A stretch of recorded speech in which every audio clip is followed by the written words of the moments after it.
یہ ٹوٹل 17 رکھتے ہیں جن کی اکاؤنٹیبلٹی ہے. باقی جنہ گڑ پاؤ گے انہ میٹھا، وہ ساری نفلی عبادت ہے. وہ بخاری اور مسلم دونوں میں حدیث ہے، جس نے فرض کے علاوہ 12 رکعتوں میں استقامت کی، اور وہ 12 رکعتیں آپ صلی اللہ علیہ وآلہ وسلم نے پڑھ کے بھی بتائیں. اور امہات المومنین میں سے سیدہ عائشہ نے، سیدہ ام سلمہ نے، سیدہ ام حبیبہ رضی اللہ عنہن نے روایت بھی کی کہ 2 فجر سے پہلے، 4 ظہر سے پہلے، 2 ظہر کے بعد، 2 مغرب کے بعد، 2 عشاء کے بعد. یہ 12 سنت موقتہ، جس نے یہ پڑھی اسے جنت میں محل ملے گا. اگر کوئی نہیں پڑھتا تو گناہگاری والا معاملہ کوئی نہیں ہے. اسی طریقے سے اس کے علاوہ ایک اور وطر کی نماز ہے جو سنت موقتہ ہے. وہ سیدنا مولا علی رضی اللہ تعالیٰ عنہ علیہ السلام کا قول ہے کہ وطر سنت ہے، سنت ہے، سنت ہے، مگر اسے مت چھوڑو. ہے سنت ہے لیکن تاکیدی ہے. آپ صلی اللہ علیہ وآلہ وسلم نے سفر میں بھی وطر اور فجر کی 2 سنتیں پڑھی ہیں، لیکن یہ صرف افضلیت کے اعتبار سے تاکیدی ہیں، ان کی اکاؤنٹیبلٹی کوئی نہیں ہے. البتہ یہ ضرور ہے، سنن ابی داؤد میں ایک حدیث ہے کہ جس کی قیامت والے دن فرضوں میں کوتاہی نکل آئے گی تو اللہ تعالیٰ فرمائے گا میرے بندوں کی جو نفلی اور سنت عبادت ہے اس کو تول لو اور فرضوں کے ایکویلنٹ قبول کر لو. تو آپ اگر یعنی سنتیں پڑھیں گے تو اس کے ایکویلنٹ نفلوں کی کوتاہی پوری ہو جائے گی، ادروائز اکاؤنٹیبلٹی اس کی کوئی نہیں ہے. یہ ذہن میں رکھیے گا. صحیح بخاری اور مسلم دونوں میں حدیث موجود ہے. ایک صحابی آئے، انہوں نے کہا یا رسول اللہ صلی اللہ علیہ وآلہ وسلم، میں جنت میں جانا چاہتا ہوں، مجھے کوئی شارٹ کٹ بتا دیں. آپ صلی اللہ علیہ وآلہ وسلم نے فرمایا اسلام لانے کے بعد نماز، فرض نماز کو قائم رکھ.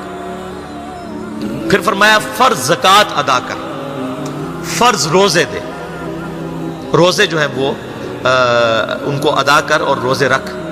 حج اس وقت فرض نہیں ہوا تھا، وہ زندگی میں ایک بار ہے. تو اس نے کہا یا رسول اللہ صلی اللہ علیہ وآلہ وسلم جتنا آپ نے مجھے بتایا نہ میں اس میں ایڈ کروں گا نہ اس میں سے کوئی چیز مائنس کروں گا. اور یہ کہہ کے وہ چلا گیا.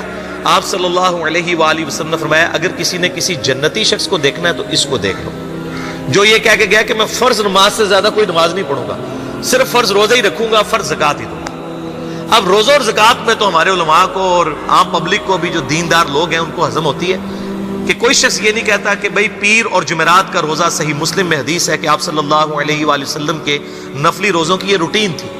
کوئی آپ کو یہ نہیں کہے گا کہ جس نے جمعرات اور پیر کا روزہ نہ رکھا اس کے رمضان کے روزے ہی قبول نہیں ہوں گے. کوئی کہتا ہے؟ کیونکہ ان کو پتہ وہ نفلی ہے. اسی طریقے سے زکوٰۃ تو صرف 2.5% ہے نا، باقی تو نفلی صدقات ہیں جتنے مرضی دیں. کوئی شخص نہیں کہتا کہ نفلی صدقہ نہ دیا تو آپ کی زکوٰۃ بھی قبول نہیں ہوگی. الٹا یہ کہتے ہیں وہ بس جی زکوٰۃ دے لو تو باقی سارا مال پاک ہے. لیکن جب فرض نماز کی باری آتی ہے تو اس وقت وہ 12 رکھتے بھی سنت موقتہ بیچ میں گھسیٹ دیتے ہیں. وہ بھی صرف فضیلت ہے. ٹوٹل 17 رکھتے ہیں، 2 فجر کی، 4 ظہر، 4 عصر، 3 مغرب، 4 عشاء. یہ میں کو اپنے لیے گراؤنڈ نہیں بنا رہا، میں تو الحمدللہ اس کے علاوہ بھی نفلی عبادت کرتا ہوں. لیکن میں بتا رہا ہوں خدا کے لیے لوگوں کو دین ایسا مشکل نہ پیش کریں کہ جو نبی علیہ السلام نے امت کو وہ دین نہیں دیا ہوا. اپنی مرضی سے انجیکٹ نہ کریں دین، لوگوں کے لیے مشکلات نہ کھڑی کریں، ان کو فرض نماز تک رکھیں. پھر انشاءاللہ کئی لوگوں کو میں نے اس نے نماز شروع کروائی، انہوں نے سنت نماز بھی، نوافل بھی شروع کر دی ہیں. لیکن آپ کم از کم وہ ڈیٹم لیول تو اچیو کروائیں لوگوں کا. لیکن فرض نماز کی باری آتی ہے کہتے ہیں نہیں جی سنتے بھی حصہ ہیں.